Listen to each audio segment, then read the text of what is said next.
Bonjour à tous, ici Adouber. Aujourd'hui, je vous montre comment faire de la prise de vue connectée avec un boîtier Fuji en utilisant uniquement des logiciels gratuits. Prise de vue connectée, ça consiste à relier son boîtier à un ordinateur via un câble USB. Ensuite, quand vous prenez une photo, elle est immédiatement envoyée sur l'ordinateur, ce qui vous permet de la visionner en grand écran. C'est très pratique dans beaucoup d'applications, en situation de studio, chez les clients, en photo scolaire, etc. Il y a beaucoup de situations dans lesquelles on peut avoir à s'en servir. Alors Fuji nous met à notre disposition un petit logiciel qui s'appelle X-Acquire, qui est gratuit, qui permet de gérer cette prise de vue connectée. Ce logiciel est disponible sous Windows et sous Mac, me semble-t-il. Alors moi, ce que je vais vous montrer, c'est sous Windows. Donc il vous suffit d'aller le télécharger sur le site de Fuji et de l'installer. Je vous mettrai le lien dans la description. Il vous faut ensuite un deuxième logiciel pour qu'il soit capable de visionner rapidement les images que vous prenez. Et donc un logiciel qui soit capable de surveiller entre guillemets un répertoire et de faire apparaître en direct toutes les photos qui vont arriver dans ce répertoire. Moi, le logiciel que je vais utiliser sur cette vidéo s'appelle Fast One Viewer. C'est un logiciel gratuit lui aussi, qui n'existe que sous Windows, qui a pour avantage d'utiliser les vignettes JPEG incluses dans les RAW, ce qui fait qu'il peut afficher, vous montrer les images très très rapidement, puisqu'il n'a pas à charger de prévisualisation du fichier RAW. Donc extrêmement pratique, il vous permet de voir les photos quasi immédiatement, de les renommer, de les trier, de les supprimer. Voilà. Donc pareil, je vous mettrai le lien dans la description. Alors au niveau matériel, il vous faut un boîtier Fuji qui soit compatible avec la prise de vue connectée. À ma connaissance, les boîtiers Fuji qui sont compatibles sont le XT1, le XT2 et le XT3. Le XH1, je crois. Les boîtiers moyen format Fuji, GFX 50S et 50R. Me semble-t-il que depuis une mise à jour récente, ce serait possible aussi avec le X Pro 2, à confirmer, hein, ça je n'en suis pas certain, n'ayant pas ce boîtier, je ne me suis jamais vraiment penché dessus.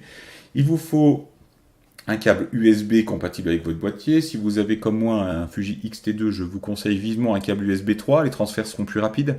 Mais ça marche aussi avec un câble USB 2. Et si vous utilisez un câble USB 3, veillez bien à être branché sur un port USB 3 de votre ordinateur.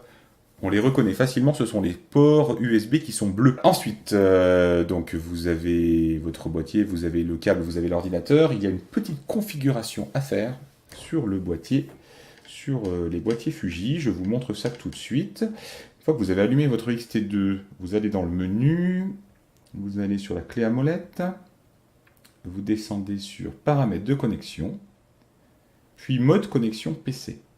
Et là, il faut choisir, vous avez plusieurs modes, il faut choisir le deuxième, connexion USB prise de vue automatique. C'est ce mode qui va vous permettre de faire de la prise de vue connectée.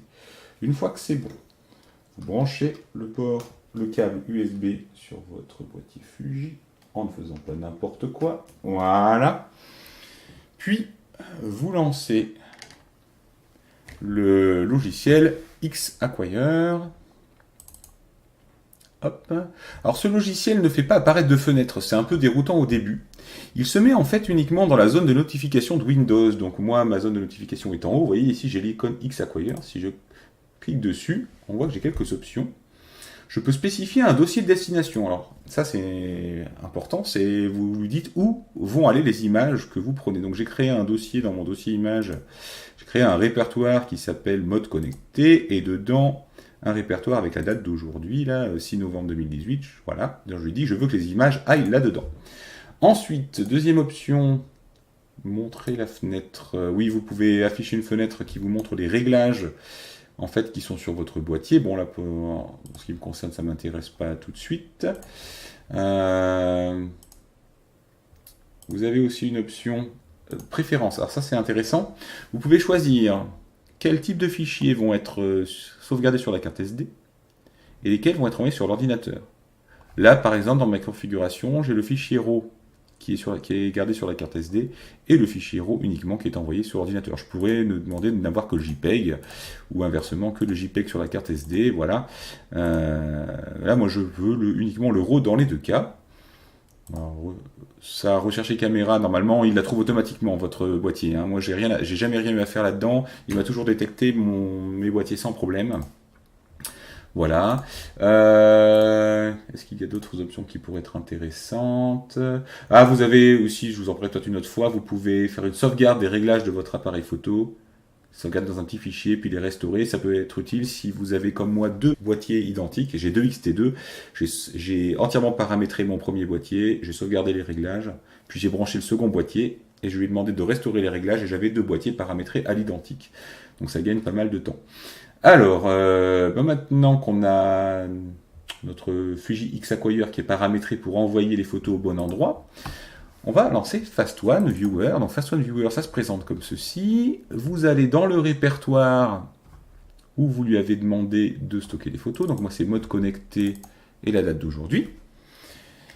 Voilà, et maintenant, eh bien, nous allons faire un test tout de suite avec une photo. Donc j'ai un magnifique crapaud en bois qui est sur une table. Voilà, donc je vérifie que ma mise au point est nette sur l'œil du crapaud, hein, ça c'est important. Et je prends ma photo.